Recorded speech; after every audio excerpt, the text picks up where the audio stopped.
rather than, demonizing the sugar itself, we want to recognize that the sugar's happening, right? Like the biology always wins over willpower. This is a concept that I learned from one of my mentors early in my nutrition career. Say that again for the cheap biology seats, because I swear always to God wins over willpower. So if we're at the point where we're relying on willpower, it's already too late. And we need to be either looking back to see what we could have done earlier, and can we do that tomorrow to prevent that urge? And if not, that's okay. What can we do to soften the blow or soften the consequence of giving into that urge without padding around it? The more naughty it is, the more appealing it becomes. And this is where we're all secretly 15 inside still. Legit.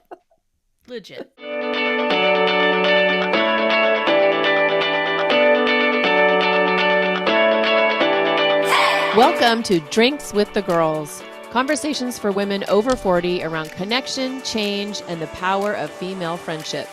Living well with stories to tell. I'm Karen, and this is Lisa. We are moms and solopreneurs stepping into our own, diving into real conversations about things that matter to women in midlife. We're here to spill the tea on everything that affects women in their 40s and beyond. Topics like loss and grief, changing relationships, launching kids, menopause, and reinventing ourselves in midlife. We are here to tackle it all. Connect with us through a blend of our lived experiences, our friendship, the memory of our moms, plus a collection of real stories, honest conversations, and engaging interviews that will make women over 40 feel seen and remind them that they're not alone on this journey called life. Let's go.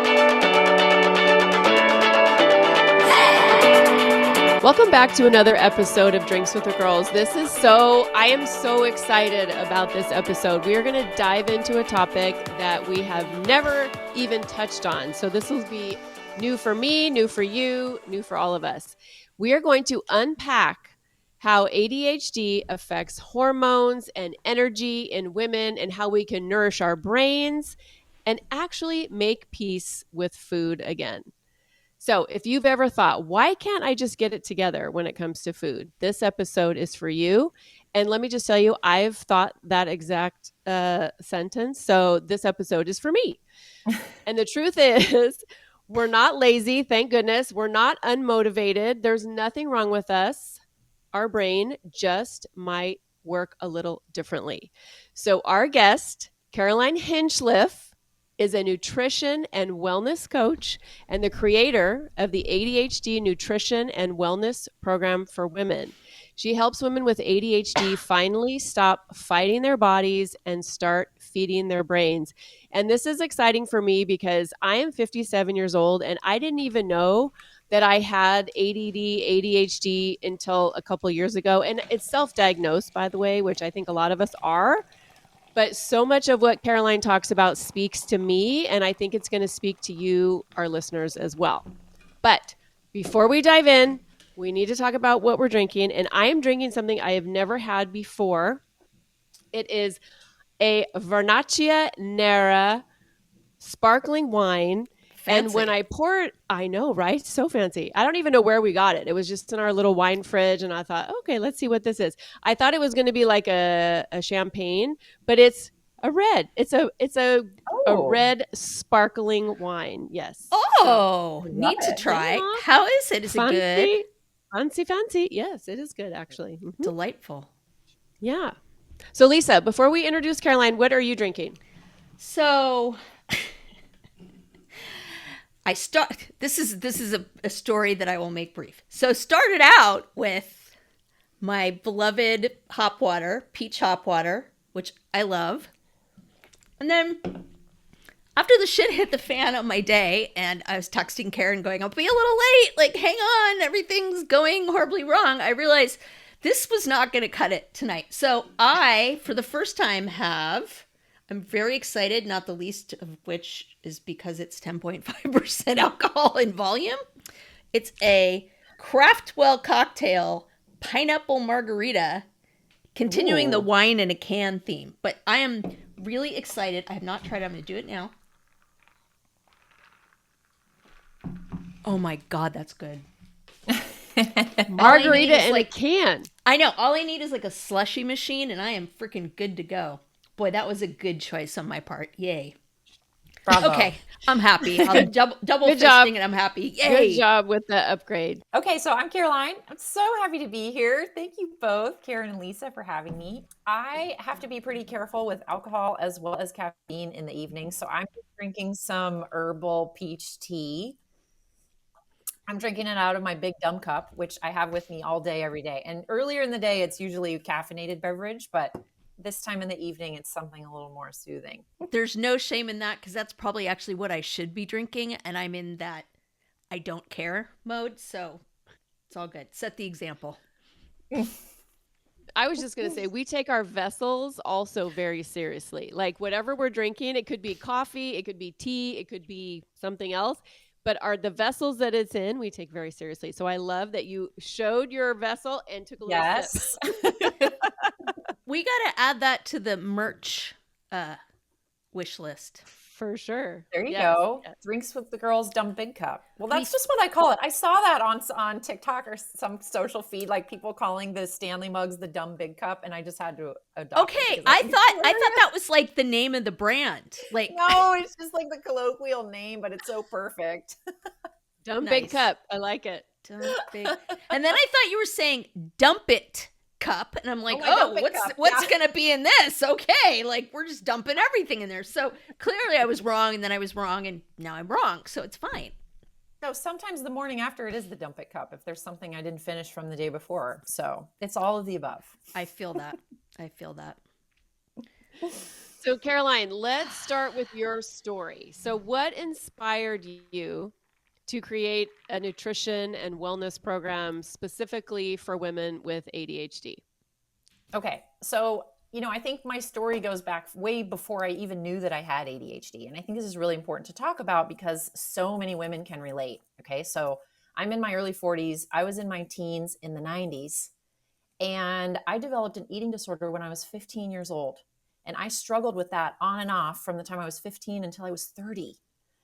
So I had this innate interest in food, nutrition, and fitness, but the way that it was presenting was so unhealthy. And it would come and go depending on what was going on in my life, whether I was medicated, whether I was under a lot of stress. And so by the time I was 30 years old, I realized I can't keep carrying this into my adulthood. This is painful. And at times, this is ruining my life. It's running my life. And I had this moment in front of the mirror with tears streaming down my face, like enough is enough, Caroline. I want to make peace with food going into this next decade. And so I know that any woman that stood before the mirror at one of the nines, right? 29, 39, 49, 59 is like, not again. I'm not doing this again. So when I turned 30, I made all these big changes in my life. I went back to school to study nutrition because I was actually really interested in food. I spent 5 months backpacking on the Pacific Crest Trail. And that was the first time that I had ever felt good in my body for what it could do rather than what it looked like. And it wasn't until the end of my 30s, when I was 39, that I finally found out that I have ADHD. And in hindsight, it was painfully obvious all along. I mean, a lot of the things I was dealing with, including the eating disorder, substance abuse, like really reckless, impulsive behavior, job hopping to an extreme degree, like more than the average millennial. All of these things were suddenly explained, right? Like it wasn't my fault. I was just doing the best that I could with a unique brain. And once I started making these connections between my life struggles, especially the ones around food, I realized that other women needed to have this information too. So I started looking into the literature around women, ADHD, nutrition, lifestyle medicine, right? Beyond just medication. And what I found is that very few people were talking about it, that the conversation was still really centered around ADHD as something that afflicted boys and men, that the women's signs and symptoms were only just being, introduced in the literature and in the greater conversation. And that women that I knew who were getting diagnosed or self-identifying, self-diagnosing, were having a lot of troubles talking to their doctor, right? Like they would go in and some of them would be met with a lot of resistance from the doctor. Like, oh, well, people are hearing a lot of things on podcasts and everyone thinks they have ADHD these days. Very dismissive, right? On the other end of the spectrum, the doctor would say, yep, sounds like you have it. Which medication do you want? And very few practitioners, I don't want to say none because there are some awesomes out there, but very few were talking about these lifestyle medicines, right? These complementary medicines like nutrition, wellness practices, nervous system regulation, spending time in nature, getting exercise. So I was complaining about this to my best friend on a backpacking trip. Like, this is bullshit and nobody's talking about this. And she's such a good friend. She turned it around on me. She's like, you're obviously passionate about this. Why don't you be the one to do something about this? If you've got all the answers, Caroline, why don't you be the one to talk about this? You go first, girl. Totally. So that summer I put together, what I could with just this basic guide. And it's been really helpful. It's been helpful for me practicing it. It's been helpful for my clients. And I feel pretty confident about it because the literature all backs it up. The science is all there. And it's a really easy thing to implement, like on a day-to-day basis. We're all eating multiple times per day, hopefully. So, yeah. So I have to ask, and I don't want to hijack the conversation too much, but this is ringing so many freaking alarm bells for me because I have a 15-year-old with ADHD who has also been diagnosed with ARFIDs. Are you familiar with ARFIDs? Yeah. Right? And so I'm going to get the whole long diagnosis, like what it is wrong, but essentially it is like a very, very, very narrow food profile of things that she'll eat, and it changes. Like one day she may love strawberries, the next day she won't. There are some general kind of things, like she generally doesn't like meat for the most part, or vegetables, but I mean, that's like kids in general, but it has been a massive problem. And we have noticed she started doing water polo, and that has really helped her regulate, and it was starting to impact her food stuff as well. So I'm definitely interested in having this conversation and getting some tips because it's so hard to get nutrition in that girl. Like she won't take supplements, any of it. So I am all ears and super excited to sit at your feet and hear the wisdom. Oh, thanks. Well, I'm really happy to be here. And I want to extend some compassion to you because parenting a teenager is hard anyway, from what I can tell. I don't have my own kids, but I have so much respect for my friends that are mamas. And with that added concern on top of it, like worrying that she's not getting enough to eat, I just want to send you so much love. And I think one thing that a lot of women with ADHD might relate to, ARFIDs is on the more extreme side of the continuum. But many, if not most of us, have a lot of aversions to certain foods. We might have food sensitivities. Sometimes those show up in more physical manifestations, like we get a rash when we eat a certain type of food, or we have indigestion, so it might be more of an intolerance. But we tend to be very sensitive in general. And so certain textures, certain flavors, certain smells, all of these things can aggravate us to the point where we really can't get that food down, even if we want to, even if we know that it's good for us. And so working with adults, which is what I do, I can work around this conversation a little bit more of like, what are you ready, willing, and able to eat versus what are you not willing to eat at all? But when it comes to children, we need like an extra layer of tenderness there, right? So I admire you for working through this with her. And I'm grateful that she has you as a mama who's thinking about these things, right? Yeah, it's definitely getting the diagnosis and doing that is just so difficult. I think if you're young like she is, or as a woman, because everybody in medicine thinks we're all crazy anyways, but that's a whole other story. So, yeah, no kidding. So I don't want to hijack, but I'm very excited to hear all this stuff. I don't think that's hijacking at all. I think that plays in so nicely with what we're talking about because she's going to become a woman shortly.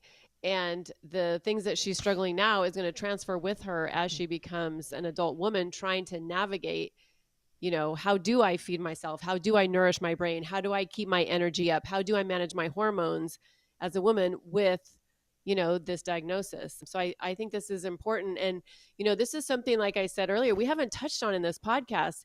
And it's something that like, I don't know that much about, like, literally, I don't, because we grew up in the 80s and 90s and the messages that we received about how to nourish our bodies was don't nourish it. Don't eat at all. Slim fast, baby. Right. Slim fast Good and Lord. like non-fat and what else? What was it? Diet soda and No, it was so toxic. And so to even like as I, got into my 50s, that's when I even started thinking to myself, "Oh my gosh, you might be ADD. Like you might have some because and honestly, with menopause and everything that kind of like comes to this head when we, get to our 40s and 50s, it's hard to know what's what. But with a child who has ADD, undiagnosed ADD, but definitely ADD, my daughter, right? Like it made me in my 50s kind of start thinking, and then certainly meeting you, Caroline, and hearing your work and what you do with women and how you approach food. It made me think, wow, is this something that I need to really listen to and take a hold of? And so I think this is going to be so great for our listeners. But I mean, let's just talk about like, how does ADD, ADHD affect us as women? And what are some things that, some signs that we might be able to look at and be like, "Oh, okay, yes, that's me. I need to really listen up here." Yeah, it's such a good question. And I think more and more ADHD is being talked about, and more people are starting to ask this question, like, is it me? Is this something I need to be paying attention to? So the first step is to acknowledge that all of us have some of the experiences that are associated with ADHD sometimes. So all of us feel distracted sometimes. All of us have, some variation in our moods sometimes, especially women, right? We have intense emotions. All of us have a tendency to forget where we put our keys. Okay. So there's this conversation going on right now in the greater scheme of like, does everybody have it? Is everybody neurodiverse, or are some people neurotypical and some people are not? And so if you are really curious, in order to start thinking about whether this is something that is affecting you, you want to look back across your whole life. Have these experiences, these signs and symptoms been present since childhood? If so, then you may be looking at ADHD or some form of neurodivergence. If these experiences are more recent, especially if you can tie them to perimenopause or menopause, then this may not be ADHD, but you could be experiencing some hormonal fluctuations, some blood sugar fluctuations that are mimicking some of the symptoms of ADHD. So imagine now that you're a woman who has this neurotype and you've got these hormonal fluctuations going on, hormonal changes, and maybe you've got some blood sugar dysregulation issues. Then you're stacking 3 conditions that can all manifest in similar symptoms and similar experiences. And it's going to make things even more difficult, right? So if you're already prone to distraction, sensitivity, short-term memory, or challenges, difficulty with focus, and then also you're not able to feed yourself adequately, and maybe that's because you don't quite know how. You're overwhelmed with all the conflicting nutrition advice that's out there. If you're still holding on to some of those nutrition myths from the 90s, you might be worried about overeating or eating too much, and therefore you might not be eating enough, right? So you're not feeding your brain, you're not nourishing those hormones. If you're not aware of how these hormones are affecting so many different aspects, not of just your body, but your thoughts and like your whole personality, really, then you might be wondering, what's wrong with me? Like, what am I doing wrong? What do I need to be doing differently? So I think we're going to talk about all of that today, is like the intersectionality of these different experiences that women have, especially as we come into midlife, and what to look for, what questions to be asking ourselves. My name is Karen Shatafian, and I am a shameless coffee addict and empowerment coach for women, and my love language is authenticity. My mission is helping women unapologetically design a life they're in love with. Because what the hell are we waiting for? My website, KarenShatafian.com, has all my coaching packages and free offers, like my Midlife Reclamation Guide. In it, you'll find tools to help you decide how to create the most inspired and empowered version of yourself and your life. You can find me on Facebook and Instagram talking about ways women can show up for themselves after decades of showing up for everyone else. Join me as we throw off the shackles and live our best freaking lives. See the show notes for all the details. Cheers. Karen, I think you asked some really good questions leading into this, which is like, how do I take care of my hormones? How do I start to feed my brain? And this is how we shift out of the conversation around like thinness and health. Like, I know I should eat better so that I can be healthy, but I also want to be thin. When we start asking deeper, more detailed questions, what could I be eating that would actually help me feel better, that would help me think better, that would help the systems in my body thrive? What needs can I meet with my daily nutrition practices that maybe haven't been met in the past? How have those needs changed in recent years? What might I want to be doing differently?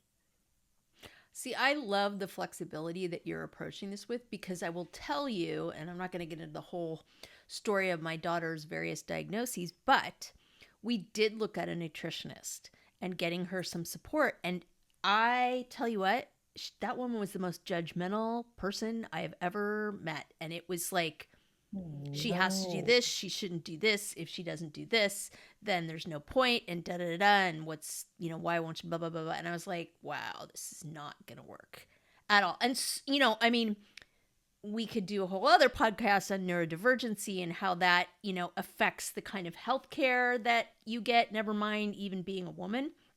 But that is such a barrier to getting treatment and things that you need, for sure. So kind of give us the general picture here, right? So there's, like I said, I mean, we went to this nutritionist and it was like these traditional kind of health and diet things. And it was like, do it or you're screwed. And I'm like, okay, well, this is not going to work for my child. And thanks for that. Glad this is a free consult. Bye. Bye. Bye. Thanks for nothing. Yeah, pretty much. So yeah. Okay. Yeah. So I'm so glad you're bringing this up, because what you're pointing at is this sort of antiquated view of nutrition and diet that we know doesn't work anymore. We cannot just provide people with information and say, take this information and do it. Okay. Especially not 15-year-olds. That's a whole nother layer. It's like, she needs to be certified. She needs to be working with someone who's certified to work with teens, right? Because they have such a different psychology. But even for those of us that are fully grown, knowing what to do is only the first step. Okay, it doesn't motivate us at all. Usually it just infuses us with a lot of shame because we haven't been doing it. We're not sure if we can do it going forward. It's really overwhelming, right? It often comes in a huge dump of like 10 different things that all need to happen right now. They're all urgent. Okay, so what I try to do in my practice is what you said, try to be flexible. Okay, so first we'll talk about the science a little bit. Here's what we know about this condition. Here are some of the things that we know can help with this. So tell me where you're at right now. We know that protein can help, for example. Let's just isolate on one specific example. So we know that eating protein helps create the same neurotransmitters in the brain that can either be deficient or can be operating differently in an ADHD brain. We also know someone who is taking ADHD medication can benefit from eating more protein, because the medication can then work better when it has protein supporting it. Okay, so I might ask my new client, how much protein are you eating right now? Tell me what you know about protein. And we'll talk about that. And I want to know not just what she's eating, but what she likes to eat, how much she likes to cook or not cook, when she's eating. Are most of her meals coming earlier in the day or later in the day? How does she feel about eating more protein? Does she eat meat or not? These are all the kinds of curiosity angled questions that I'm going to come in with, because knowing what to do is just the first step. And I need to make sure she knows what she can do that's realistic in her life. Not what I think she should do, not what the research says she should do, but what she's ready, willing, and able to do. Okay, so that's the first step. Knowing what she's ready, willing, and able to do. From there, step 2 is practice. It's implementation. Okay, and this can be a little bit messy. It's on again, off again. It's, I did it really well this one day, but I didn't do it as well the next day. It's building consistency. It's knowing that maybe you did 10% one day and you did 80% another day, but the numbers aren't what matter. It's about showing up and noticing, oh, I actually really like eating protein in the morning and I feel better. Or I'm really averse to protein-rich foods in the morning and I don't like that, right? So learning, and that third part, the third part that comes after that practice step is just the ongoing support. Okay, so this is true for everyone.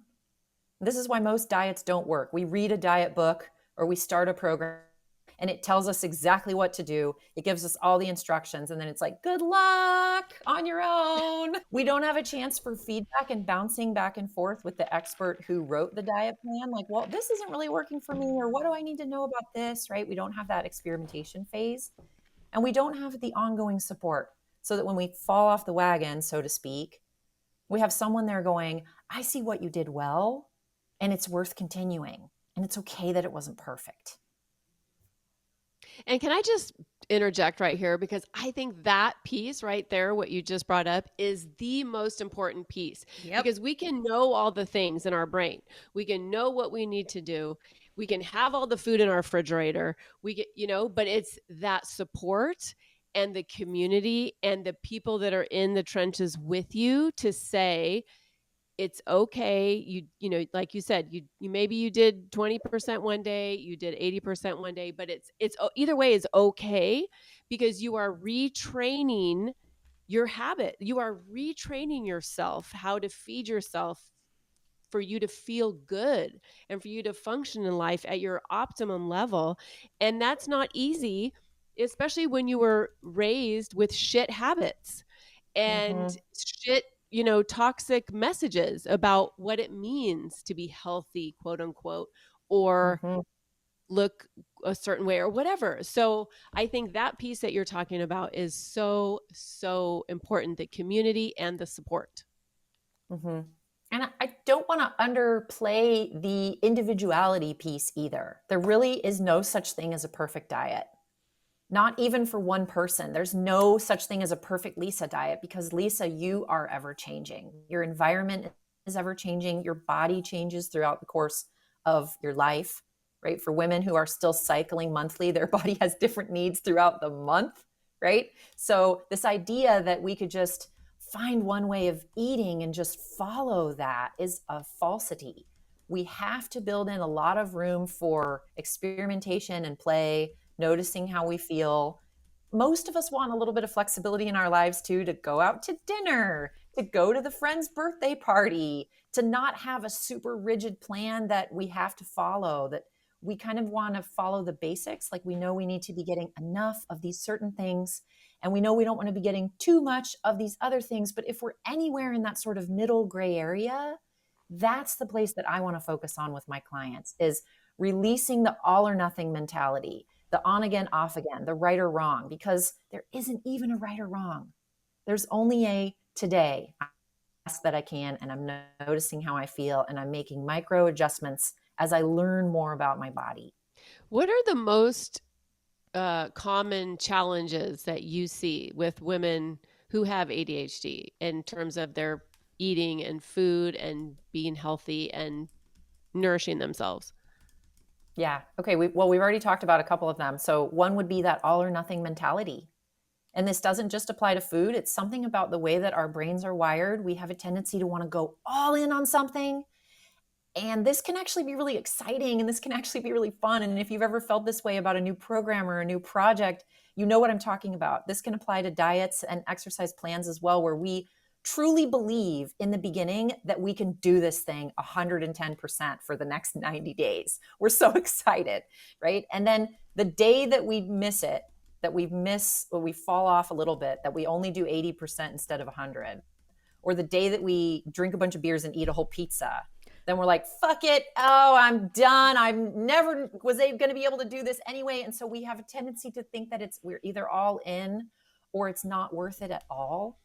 And this is a big challenge when it comes to developing these new healthy habits. So that's something we work on a lot, is releasing the all or nothing mentality. Another thing are the food sensitivities that we talked about. So we might have aversions to certain textures, to certain flavors, especially if we had any sort of childhood troubles around that, like a parent that would make us finish the spinach on the plate before we could eat the other thing. Then we grow up being like disgusted by spinach or not liking vegetables, right? So there can be a lot of these really powerful biological aversions. And so those, we can always work around those, right? If I meet a client who's like, I don't like vegetables, I realize I just need to get more curious, okay? We can work with those aversions instead of feeling like those prevent us from making meaningful, healthy changes. Another big challenge I see with women with ADHD, and women never want to hear this, okay? So prepare yourself for news you don't want. They're not eating enough. They're not eating enough. They're undernourished. And they don't want to believe it. And they look down at their body and they're like, undernourished? Me? Yeah, right. But they're not eating enough. And they're not eating early enough in the day. So this is especially true for women who take stimulant medication in the morning. And many women need that. So I don't in any way mean to demonize the medication itself. But stimulant medications and caffeinated drinks, they suppress our appetite in the morning. They give us a cortisol spike, an adrenaline spike. And of course, that feels great. And we're like, yeah, I'm getting shit done on my to-do list. This is awesome. Yeah. Until it's 1:30, you've been awake since 7, and all you've had was a coffee drink. You feel like absolute garbage. So not eating enough in that earlier part of the day is what results in binge eating later in the day. So this kind of brings me to the next point, which is that women with ADHD tend to struggle with binge eating. And a lot of this is because of restriction. Sometimes the restriction is intentional when we're dieting, for example, or when we're thinking that we can get away with having a really small breakfast or just a rice cake or just a bowl of cereal, right? This was me throughout my teens and 20s. It's like, I'm going to eat as little as possible in the first half of the day because I'm trying to be on this diet plan. But binging is a result of restriction, and it almost always follows a period of restriction. Sometimes the restriction is unintentional. We didn't even mean to not eat. We just forgot, either because we were stimulated by some kind of substance or we were in a hyper-focused state. So you might have heard about this term, the hyper-focus that ADHDers can go into. This is not necessarily a bad thing, right? It's actually kind of cool. Like we can get in such a deep flow state that time no longer matter. Mm-hmm. Nothing can distract us. And so all the stereotypical like ADHD stuff, like someone who can't pay attention, they're so distracted. This is completely inverted in a hyper-focus state. But one of the things we need to remember is that in hyper-focus, we might forget to eat. And then 6 or 7 hours have gone by and we're like, oh, I'm ravenous, right? So this is one of the things that I work with my clients on is eating enough and eating early enough so that later in the day, those crashes don't happen. Those crashes can look like energy crashes and brain fog and exhaustion. They can look like mood crashes, just like completely going off the rails and getting unhinged in the afternoon and the evening. And they can look like binge eating episodes, which never actually feel good afterward, right? We feel so much guilt and shame. We often feel a lot of physical discomfort afterward. So when I tell women, I need you to be eating more, they're like, no, I don't want to. But so often when we can focus that nourishment in the first part of the day, breakfast and lunch, then their metabolism has a way of functioning better anyway, right? Eating more and eating more often does not necessarily mean gaining weight or eating more calories, right? It means nourishing your brain, nourishing your body in ways that then you can thrive. Hey there, I'm Lisa Corachella McDowell, your Midlife Pacific Northwest princess, here to guide you in the art of next leveling your life. I'm passionate about women's health and wellness in midlife, especially for moms parenting kids with unique needs like I do. I truly believe we can learn, grow, advocate, and care for the planet while taking care of ourselves and our families. And I'd love to help you do the same. And I'm beyond excited to tell you about my membership for maxed out mamas just like me, the Empowered Parent Collective. It's a space for parents to confidently advocate for their kids, build inclusive communities, educate themselves, and find balance and support along the way. To find out more about the Empowered Parent Collective, my classes, wellness offerings, parenting tips, advocacy resources, and exclusive Drinks with the Girls goodies, head to nextlevellifewithlisa.com. Let's survive and thrive in the messy middle together. So many bells are ringing. All the bells are ringing.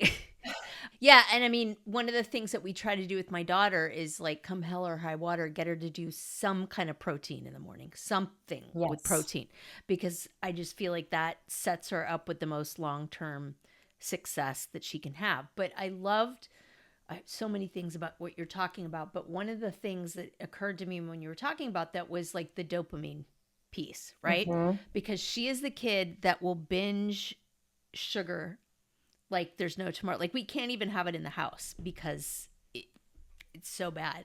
And it's that dopamine hit for her because she's seeking, she has anxiety, she has all those other things. And so the dopamine like calms that down and the sugar gives you that hit, right?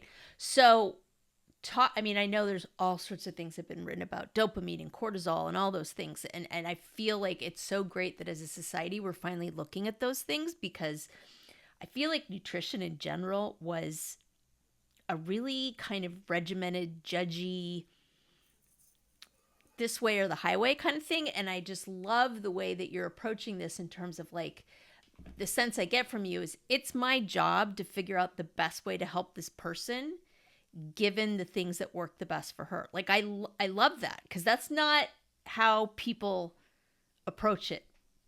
Not in the past. Nope. Yeah. In my You're experience. right. You're right.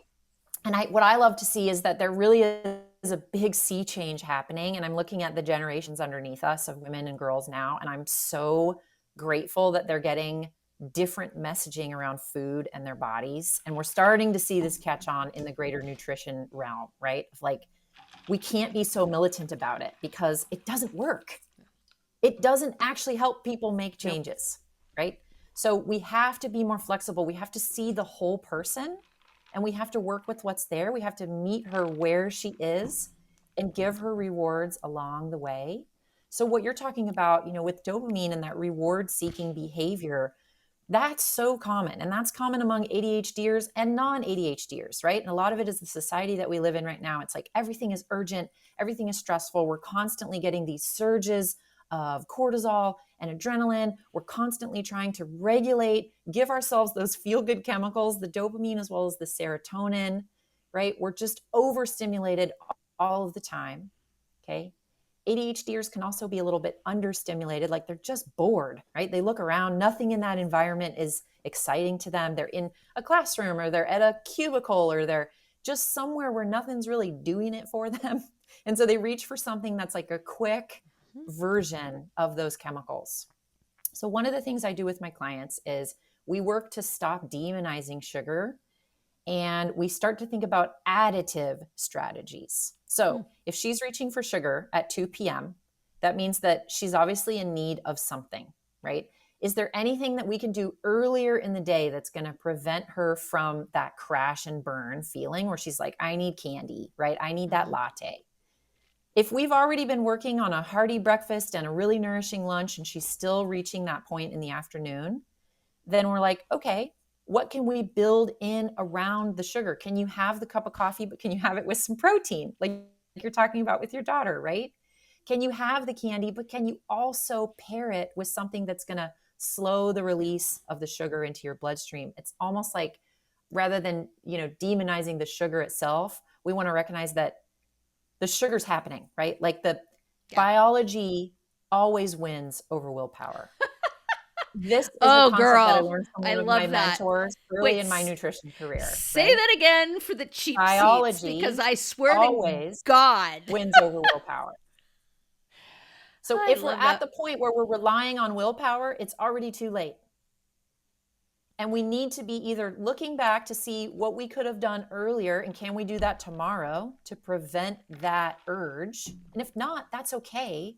What can we do to soften the blow or soften the consequence of giving into that urge without padding around it? The more naughty it is, the more appealing it becomes. And this is where we're all secretly 15 inside still. Legit. Caroline, I always knew, because you and I have been in business spaces together, but we've been talking more about business things. I never really knew the depth of the work that you do.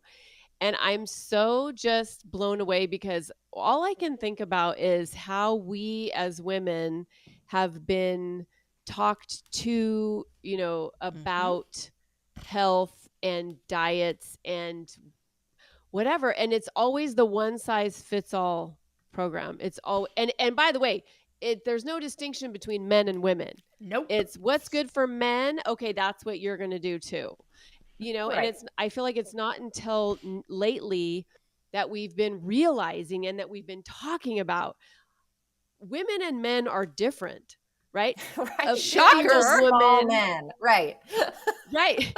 A 50-year-old woman is different than a 25-year-old woman. Newsflash. There's just so many ways that we have been forced to be into this cookie cutter approach to health and wellness and whatever. And it's really just fucked us up. because Totally. like you talked about earlier, the shame when you can't do the things that you are told you're supposed to do to be healthy, to be thin, to be whatever, and we can't do it. And maybe it's because of our age, our biology, our brain, our gender, right? And so I just think this conversation is so important, because for our listeners to just hear it's okay. Like maybe I'm hoping we have listeners out there who are going, oh my gosh, that's me. Oh my gosh, she's talking to me, because that's what we love to do on this podcast, is just kind of shine a light on things that women might not normally be able to experience or hear about or come into contact with. And so I don't know. I'm just fired up by this conversation. I'm sorry, I'm geeking out right now, but It's all good. No, it's all good. And what you're pointing at is like one of the biggest gaslighting campaigns that we've experienced in our lifetime. Amen, right? Because sister. anyone living in a woman's body knows that this stuff has not worked. And yet we've been made to feel like we're the problem. Okay. Yeah. When really the problem was an outer system and an outer set of rules that was never biologically compatible with us. And the whole time we've been made to feel like we're crazy, right? Like, why Yes. can't I just do it? Seemingly other people can do it. And there's a small percentage of women out there who are in the public eye, who are in the media, who make it seem doable, right? And we're comparing ourselves to that tiny percentage of them going, well, if she can do it, I can do it. Meanwhile, 99.9% of the women we actually know in our real lives, in our families, right, are struggling with the same issues that we are. And we're all carrying them around in secret thinking, I should just try harder. I wish I just had more willpower. If I was just more motivated. And one of the biggest lies that comes along with this is like, if you wanted it badly enough, you would do it. So obviously you just don't want it. Right? When we desperately want it, we desperately want to feel good. We want to have energy. We want to have clarity. We want to look good in our clothes. We want to look in the mirror and be like, hey, I'm taking care of myself, right? We want to feel good when we decide to exercise, whether we're going to a dance class or we're going to the gym or just going for a walk, right? And this is the thing I hear with every single woman I work with. It's like, I just want to feel good, right? Because most of the time, by the time my clients find me and my work, they're like, I don't even fucking care about my weight anymore. I just don't want to carry this burden around anymore. Like, I just want to feel good. I don't want to think these thoughts anymore. I don't want to carry this emotional load. I've tried every diet. None of them worked. Can you please just help me feed myself in a way that feels good? Just saying. Karen knows about my rant against the Kardashians because it drives me freaking nuts. Like, well, of course, if you had a personal nutritionist and, a plastic surgeon and, a nanny and a cook and a house cleaner and all these things, like, it's just, an extra couple $1 million. Exactly. Like, I don't know why they normalize this idea that, like, everybody has access to these things. And, so when Khloe Kardashian is like, oh, I've stopped photoshopping because I thought everybody did that. I didn't know. And it's like, fuck off, please. Anyways, I have feelings. So, yeah, she definitely has feelings. I do. So the emotional piece, I really want to touch on that, because the work that you do with women it's not just this is what you need to eat to feel nourished, to feel energetic, to feel good in your skin. You also deal with those emotional pieces that every woman carries along with them. Every woman has the shame and the negative feelings about themselves, the not feeling good in their own skin, the looking at themselves in the mirror and beating themselves up. So I know that's a piece of your work as well. So can you just touch on that a little bit and just tell us like how you work with that piece? Yeah, absolutely. The first thing that we do is exactly what we're doing right now in this conversation, which is to shine light on it and to talk about it. We acknowledge how much pain it has caused us over the years. We normalize it. I work with women one-on-one. I also work with women in groups. And so if we're in a group, that stage of sharing is so healing because women suddenly feel validated. Like, I'm not the only one who deals with this. Oh my gosh, this has actually been affecting all of us really, really terribly. And from there, we make a decision. Is this going to come with us into the next phase? Or am I ready to take on a new attitude about myself? Am I ready to start rejecting all the societal bullshit that's been shoved down my throat around what a woman should look like, how a woman should talk. Like, it's all connected, right? The whole idea of how women should present in society is all connected. And the food and body shame is one part of that, right? So there's like this big sort of anti-patriarchy, like very feminist angle to the work that I do, because once we identify the guilt and the shame, we decide repeatedly, we have to make the decision over and over again. Am I going to keep on believing this, knowing that it's harming me? And it's also harming my daughters, it's harming my friends, it's harming every woman that I know. Or am I going to defy this and choose new beliefs and choose to see my body as something that isn't, its worth isn't based on its shape or its size or its texture, you know, it's airbrushed perfection, right? My body does things for me. So that's kind of the next level, is like the gratitude for what our body does. And a lot of women, or a lot of programs that I've seen, will kind of stall out at this step, like the gratitude for what the body does. But this is still actually really rooted in like an ableist and a productivity rooted mindset. We get to love our bodies and cherish them and take care of them, even if they can't do all the things that they used to be able to do, even if they're not as functional as we would like them to be, right? We are worth taking care of simply because we're alive. This is the body that we got. It's so much more loving to treat ourselves and our body like a friend than it is like a foe. And so we have to keep making that choice, right? We don't just get to make it once and then carry on, la-da-da, like, I love myself now.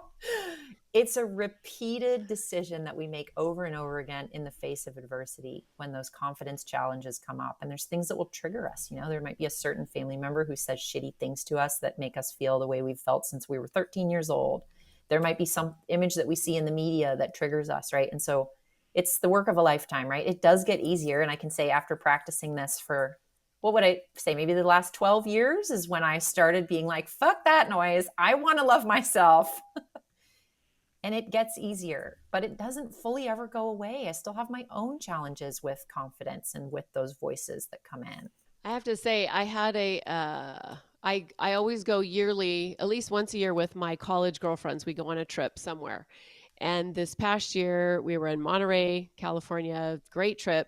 And we were sitting around the table, as we always do. And we go deep. Like, it's not just surface level. Oh, hi, how are you? How are the kids? No, we go deep. And that's why I still maintain these friendships, because that's all I'm here for at this stage of my life. And we were talking about our like what our biggest challenges are. And I was asking them for like market research for my own business, because they are my niche, right? Women in their 50s. I'm like, what are your biggest challenges? And I was so surprised to hear a few of them talk about body image issues. At 57, we are still struggling with body image issues. And everyone at the table is like, you know, nobody, I don't know how to say this appropriately. Like, I think we left appropriate at the train station like 30 episodes ago, just saying. No, but I want to be conscious of it, but like nobody is overweight. Like, you look at everybody and you're just like, okay, there's whatever. It was just shocking to me, and shame on me as a coach for midlife women, you know, that it's like, I don't even realize this is still happening. But anyway, okay. Sidebar. Well, but I don't know if it is a sidebar, right? Because yeah, I don't know if it is. What's been so interesting to me to have a daughter, and Karen, I don't know if you went through this process with Peyton, I'm sure you did, but it's kind of what she's going through now, right? Like, she got her period in the last couple of years. It's almost like the mirror image to what I'm going through, and it is kind of the mirror image, right? She's like, these hormones are starting to be a factor in her life, and the hormones are a factor in my life, but it's like, what's decreasing and all that. And so in a way, it's kind of like parallel lives. And I have been absolutely blown away at how powerful the messages are in society that can just destroy this girl. Like, it just, oh my God, it just makes me want to freaking cry. Like, she had so much self-confidence, and so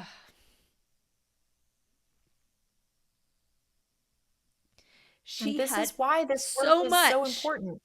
And society just beat her down. And it was like, when did this happen? How did this happen? And I'm emotional because God knows I did everything that I could possibly do to shield her from this and counteract the messages, and they still fucking came for her. And it's just insidious.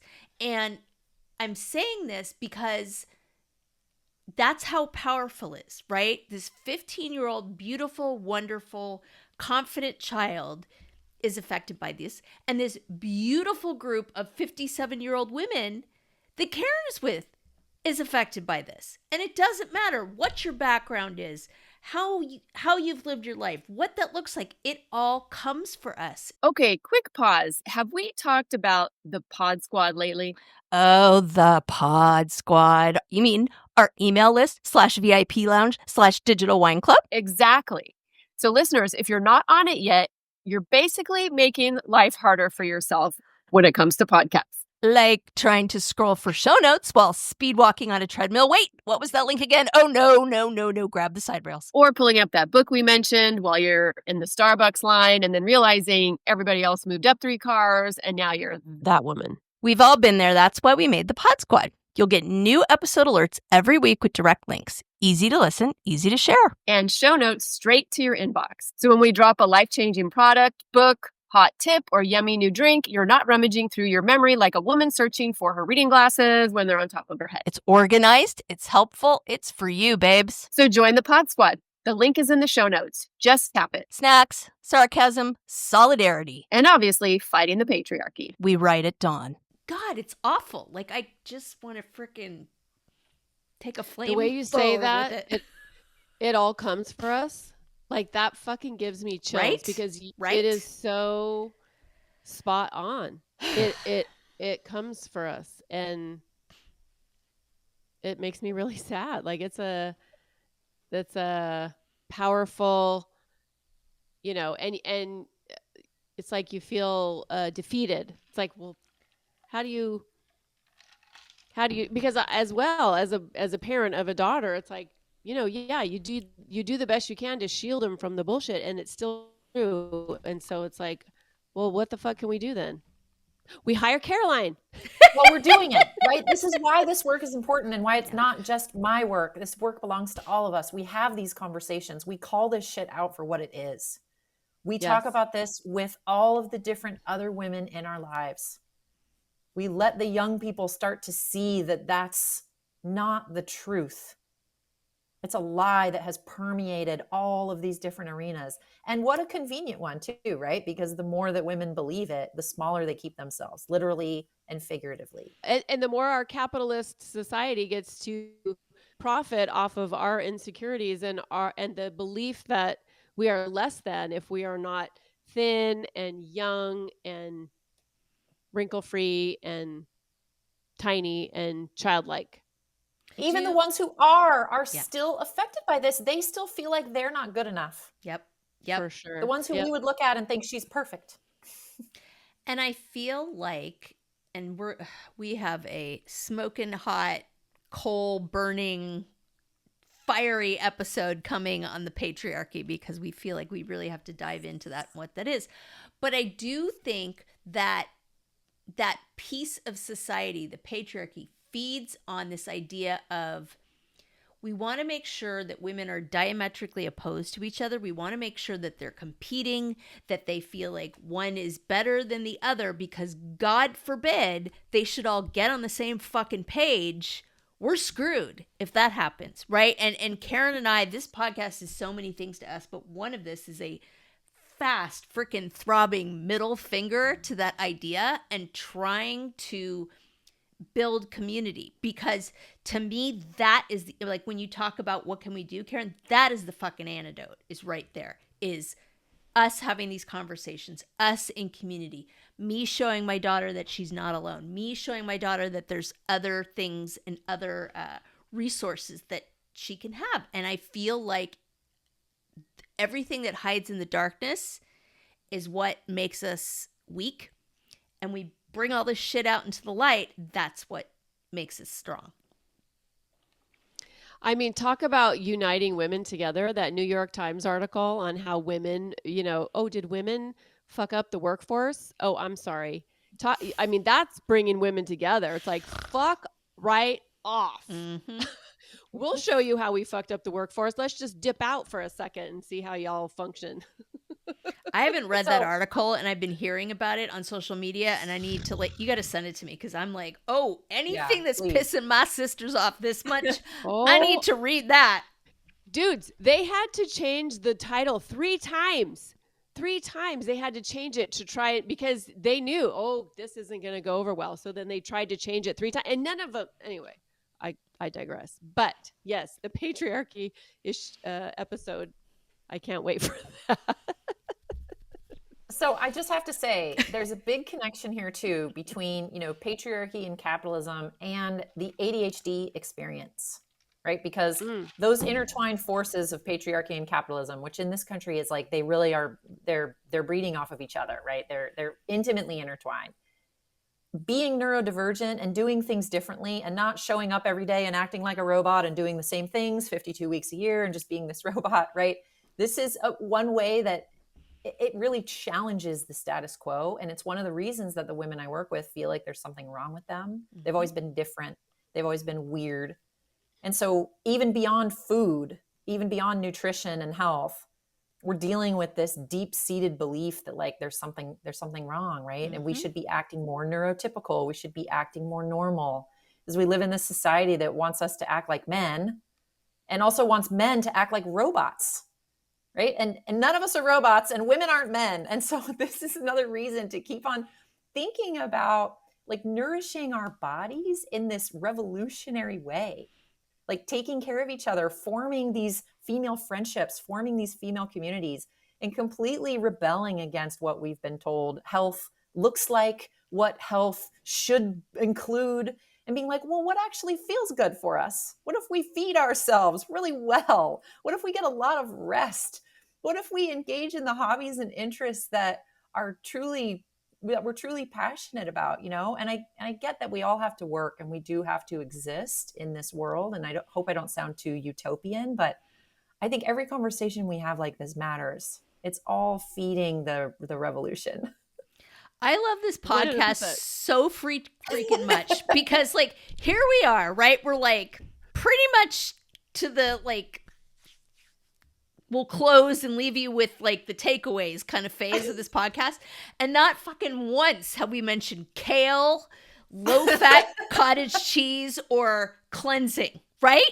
On a podcast episode about nutrition. Like literally, we haven't mentioned it. What we've mentioned, the patriarchy, community, like helping build women up. Like I freaking love that. Nourishing yourself, right? Rest. Like those are the things we're talking about. No kale. Yeah. No kale was harmed in the making of this podcast episode. So Caroline, we always end our podcast episodes with takeaways that women can take from this conversation and either implement into their life, maybe a little action step or a new insight that they can really just kind of absorb. So what are some key things that you really want women to walk away from this episode with? Okay, yeah, I love this. One question I want women to get really honest with themselves about, okay? This is the one that I said earlier, women don't like to hear this when I say this, but are you actually nourishing yourself? Are you getting enough to eat? I want you to ask yourself this question and be honest. Are you feeding yourself what your body needs at this stage and time in your life? Are you eating early enough in the day? Are you eating often enough? And are you willing to try to eat earlier and to eat more often so that you can avoid some of these pitfalls at the end of the day, right? The binge eating and the shame. Are you willing to consider that eating more might be part of the solution? Okay. Now, we didn't talk too much about nutrients. You're right, Lisa, but I do have a formula that I offer to most of my clients. Now, there's a few clients that might have certain conditions that this doesn't work for, but generally for women with ADHD, we focus on getting enough protein, getting enough fiber, and getting enough fat. Okay, this combination, protein, fiber, and fat, if you can get this in your main meals, you'll be so much more satisfied. right? Each one of these main nutrients, I mean, fiber is like a collection of nutrients, right? And we focus on it because that's where all the colorful stuff is. But this paradigm, this PFF paradigm, this is what I teach my clients. So if this isn't something that you've heard of yet, I've got a free guide that you can download. It's a 50-page nutrition guide with recipes, and you can learn all about why I teach PFF. And it doesn't matter what your aversions are, what your allergies are. If you have a special diet that you need to follow, you can still adopt PFF. Okay, so this is a way of like learning how to nourish yourself and feed yourself on a daily basis. And I guess, the last takeaway would be really related to what we were just talking about. The reminder that you're worth taking care of. That your worth does not come from the shape and size of your body. It also doesn't come from any sort of neurotypicality or you showing up in life the way that people expect you to. You don't need to look a certain way. You don't need to act a certain way. You don't need to talk a certain way. You deserve to feel good in your body. And if you haven't been giving yourself that up until this point, maybe this is your turning point.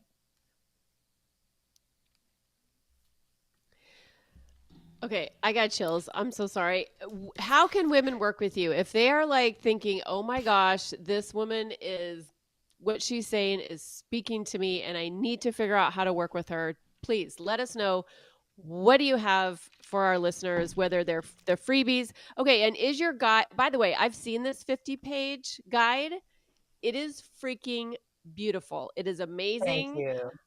Is it free or is it a cost?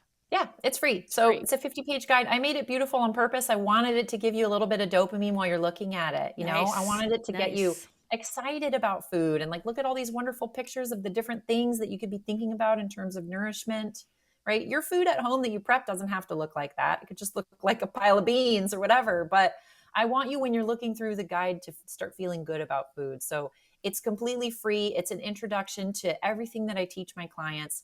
And even if you're not ready or willing or able to work with me yet, it's a great place to start. So you can find that on my website, which I think we'll probably have linked in the show notes. My website is eathikeLove.com. Love it. I've also got some low-cost online workshops coming up. So if you're new to me, you're not quite ready to join my group program, or maybe you've never worked with a nutritionist before, I'm doing some workshops with some of these common themes. So there's information about that on my website. We're doing nutrition for ADHD. We're doing an introduction to intuitive eating, if that's something that you've heard about and you're curious about. We'll be doing a breakfast workshop, so how to start getting those nutrients in earlier in the day, and nutrition for mental health as well. So great low-cost ways to get to know me better and for me to get to know you, right? And figure out what it is that you're looking for. And then, of course, I've got one-on-one client sessions available. You can book one of those anytime. And starting in February, I've got the next cohort of my group coaching program for women with ADHD. It's called the Neurodivergent Path. And it's a 4-month program where we meet once a week for 4 months. You get to learn all about the science behind nutrition for ADHD, as well as all of these other complementary wellness practices. So we go beyond food, also thinking about hormones, supplements, sleep, nature rituals, time management. I mean, we're really looking at the whole gamut there. And you get the community with that program as well. So other women that are on the same journey that are ready to start taking care of themselves. So I hope there's something for everyone there, no matter where you are in your nutrition and wellness journey. Holy moly. This has been incredible. Oh my goodness. Thank you so much for having me. This has been really a delight. I didn't think we were going to take the turn that we took, and I'm so glad that we did, because it's so much more important than kale and cottage cheese, like you were saying. Right? Like, I mean, no, like, I like me some kale. Like, I don't have Me a too. political problem with Don't some get me kale. wrong. Like, I'm good. But I love the psychology behind all this, and the idea that you're coming from a place of supporting women and not like wagging your finger at them, because I feel like that has really been the crux of the problem in so many ways. And okay, say the biology thing again, because I want listeners to remember it. Biology always wins over willpower. Right? Like, freaking duh. I learned that from one of my mentors early in my nutrition journey, and it has stuck with me. And I have seen it to be true over and over again. So where do we need to support the biology so that our willpower is stronger and so that we're not relying on our willpower, that we're actually letting the body do what it needs to do, meeting its needs? Willpower becomes a lot less of an issue. Yeah, absolutely. Oh my goodness. Well, listeners, what a treat. I just think that message is so beautiful because your biology, every single one of us has a different biology. So we all need something different.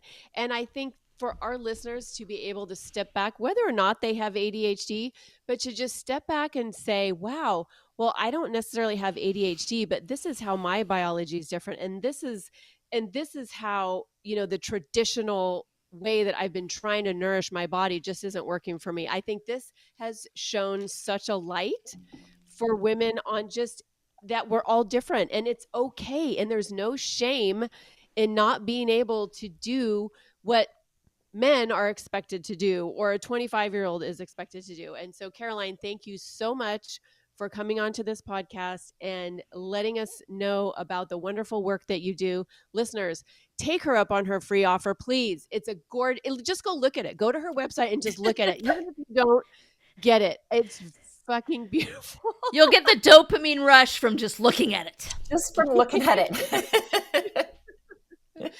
And as usual, thank you so much. This has just been such a delight, and I want to have drinks with you girls more often, even if we're not on the camera every time. It's just such a fun conversation. Always open for business. It's the bar / coffee lounge that never closes. It's what we do. We always take that turn every episode. That's why we have to do a whole episode to address the turn that we take. But listeners, like, share, leave that 5-star review. If you know a woman who could resonate with what we've been talking about today, just send it to her.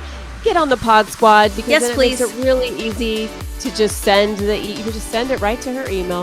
And thank you so much for being here. And so we will sign off by saying cheers next time. Cheers.